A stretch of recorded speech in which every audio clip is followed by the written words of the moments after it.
name is William Hamilton, originating from Ahoda West local government area in River State.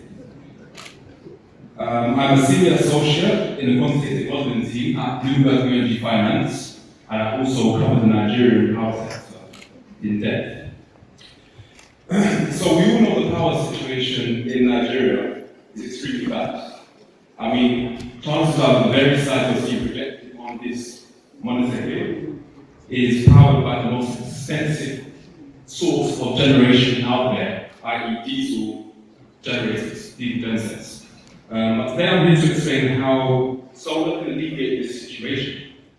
First we're going to look at the financial opportunities for on-grid activity in Nigeria, and then we're going to look at CNI solar activity in Nigeria. We've been there for our subscription research firm, and we cover all these different technologies. We produce tools, research, data sets, etc.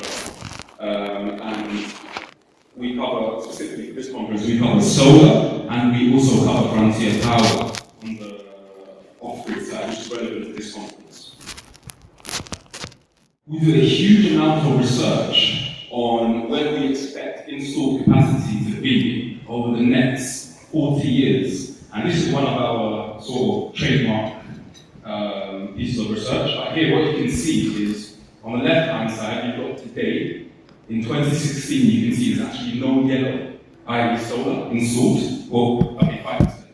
So in 2040, based on our modeling, it's a huge modeling exercise that we do on an annual basis, we expect the installed capacity to go up from 5% to 32%, which means that we expect solar to become more and more relevant in the future. So actually, this conference is the beginning. So everyone in this room is a part of who is going to make this happen. So solar becoming more and more relevant. 5 to 10 years ago, solar was seen as an exotic, interesting technology, but too expensive. But now it's becoming mainstream. So now I'm going to talk to you about the on-grid solar activity. So everyone knows about these 14 solar projects, on-grid projects that have not actually been built yet. So what we have here is we have a map of the projects in Nigeria. So these are the on-grid solar projects that have signed PPAs. We've got this data from NBED. So this data is as of April 2018, so it's fairly fresh. But what it's saying is that you've got 14 projects here, totaling at 1.32 gigawatts of installed capacity, of which only 2 of these projects have signed PCOAs. And the 2 projects with PCOAs are CT Cosmos in grey and Afrinergia in Plateau State and Nasarawa, respectively. It is regrettable that there are currently no projects under construction, i.e. green, on this map. However, it is also reassuring that there are no one has dropped out here. So what we've got here is we've got the capex and we've got the size of each of the projects. So if anyone wants to take a picture of this or get this later on, it's good to see what's happening. I'm going to move on, however. What we have here is the PCOA. I've mentioned the PCOA on the previous slide. For those of you that don't know exactly what the PCOA is, what it is we've created this diagram to really make it simple and easy to understand. Probably that if you take a picture of that or something, or save it later. But the key thing in PCOA is that if the PPA defaults by the developer or by NBED, the lenders will be paid back their debt, their outstanding debt on projects. Now this is very unique, it's very reassuring. So what we're saying is that actually the lenders who are looking at $100 million loans of concessional financing are basically insured against the project failing. So this is why, even though PCOAs are not, even though you can build a project with a PPA and no PCOA, if you want to get financing, because this is international financing and Nigeria is a risk country to these lenders, you have to have a PCOA. So this is why the PCOA, which is underwritten by the Ministry of Finance, needs to be signed for these projects to go forward. And if they're not signed, we're not going to see anything happening. So are the PPAs too finance, and that here comes the problem. So earlier on this year, the Minister of Finance, Kemi Adeosun, has advised that Nigeria will struggle to fund the tariff of $115 per megawatt hour. However, she has suggested that Nigeria should instead, the 14 developers should look at the $75 per megawatt hour instead of the $115. Her two concerns, so what are the two concerns? Other countries have lower tariffs on grid solar, so Nigeria will also have them, and two, Nigeria will just struggle to foot the bill.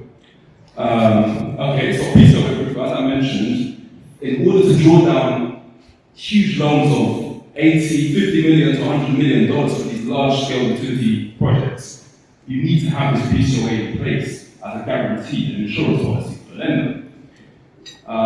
So without the Ministry of Finance approving these PCOAs, we are stuck. Nothing's going to be built.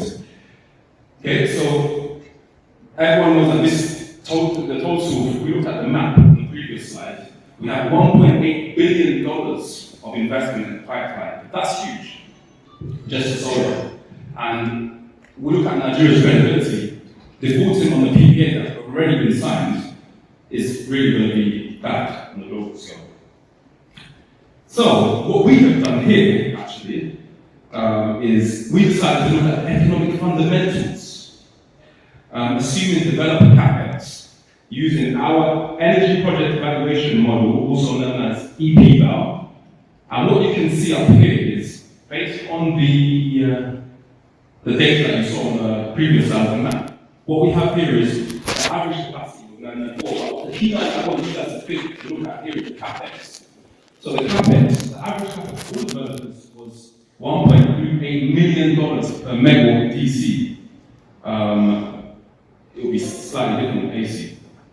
So what this is saying is that, given that the developer's capex is right, which we don't believe it actually is, considering how solar is moving so quickly, at 115, the developers could make approximately 10.2% IRR, and if the tariff does drop to 75, based on what the minister recommends, we could be looking at a loss. So you can understand where the developers are coming from here.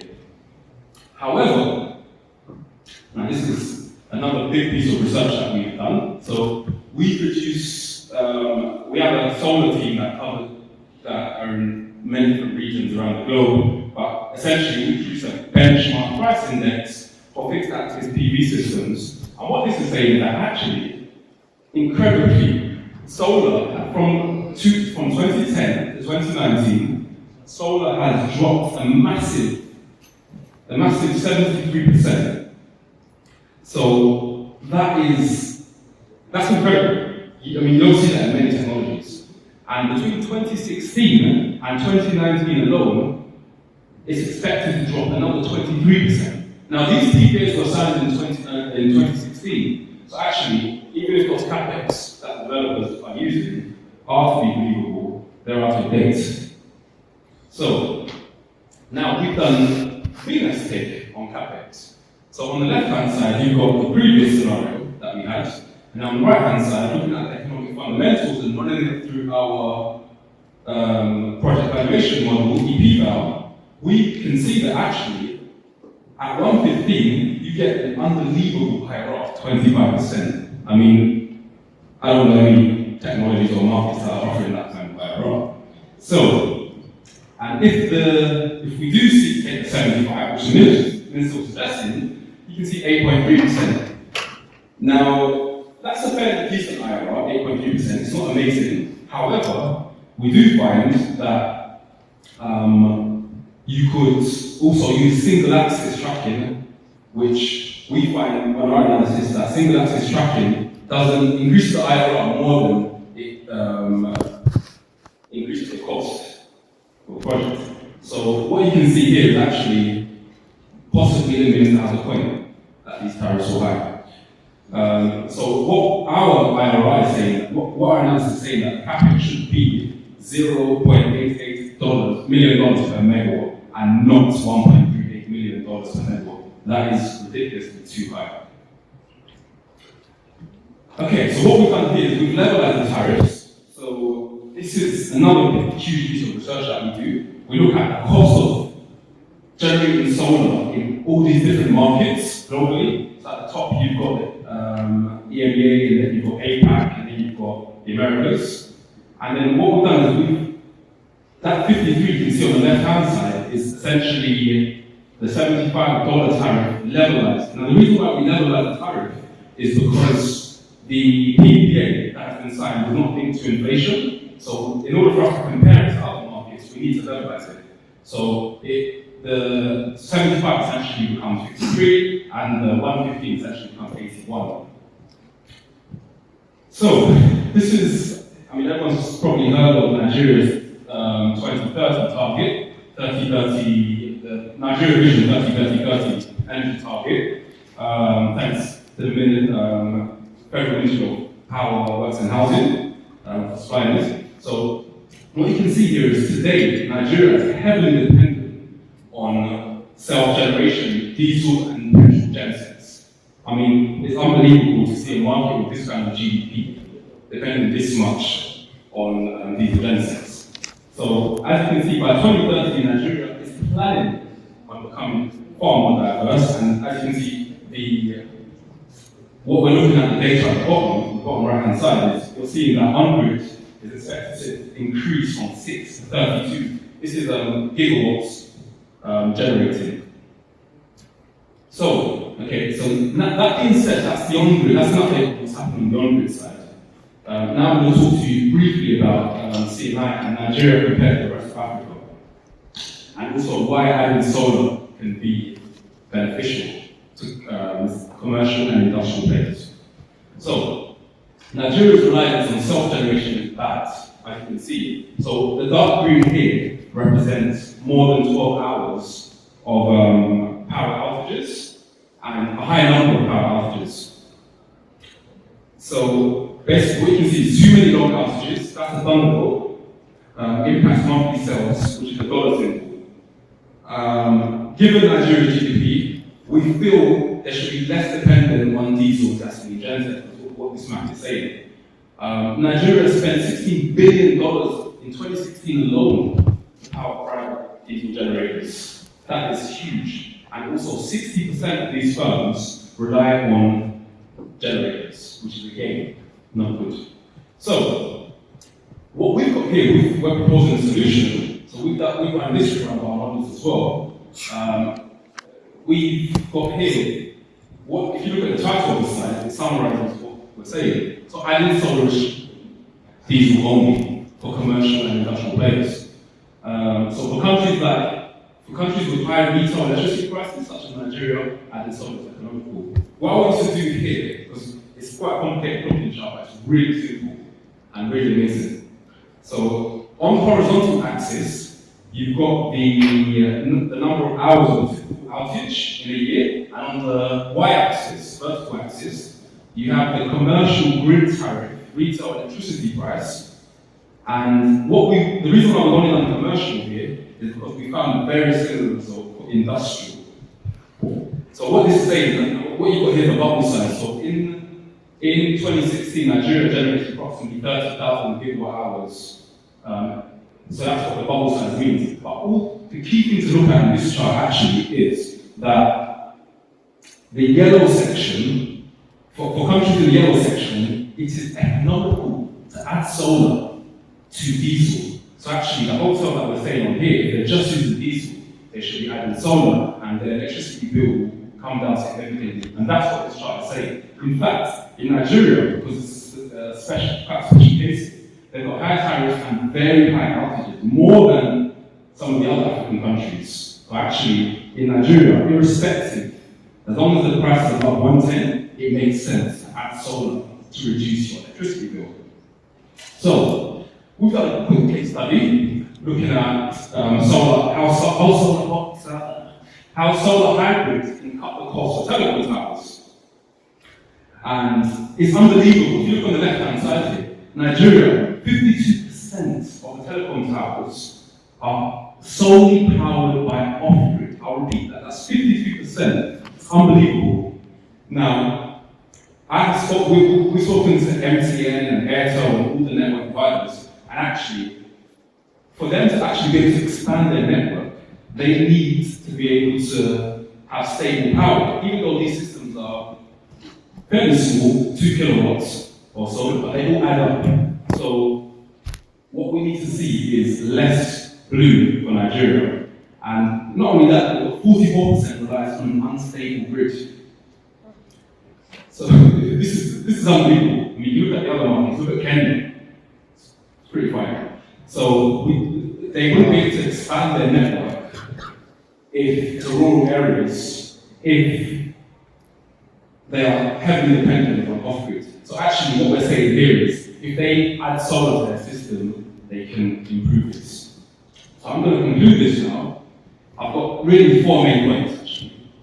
So 1, high solar tariffs. So based on the BMS IRR analysis, it shows that the Ministry of Finance, Mrs. Kemi Adeosun, has a valid point. She does have a valid point.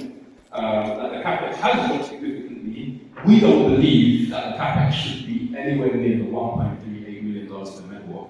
We believe today that capex should be around 0.88, which is what we're showing. And these projects are expected to come online in 2019. So some compromise needs to be reached. A PCOA is required. It's not, if you want to get $100 million from a lender, you need this PCOA. No lender is going to give you that kind of money for international financing unless you have this. Solar capex is falling. The longer developers wait, the further the prices will drop. It's that simple. There's nothing else. I mean, if they had tenders today, there's no way they would have been able to secure $115 per megawatt hour. It just wouldn't happen.